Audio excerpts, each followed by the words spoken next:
को मारेगा तू?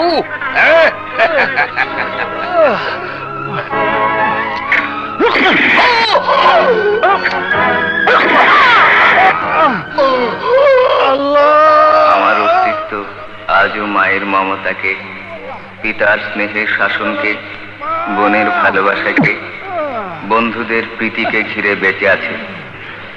বিস্মরণের অন্ধকার আমাকে গ্রাস করেনি। আজও প্রয়োজন আমার সব জায়গায়। সবার কাছে আমি আকাঙ্ক্ষিত।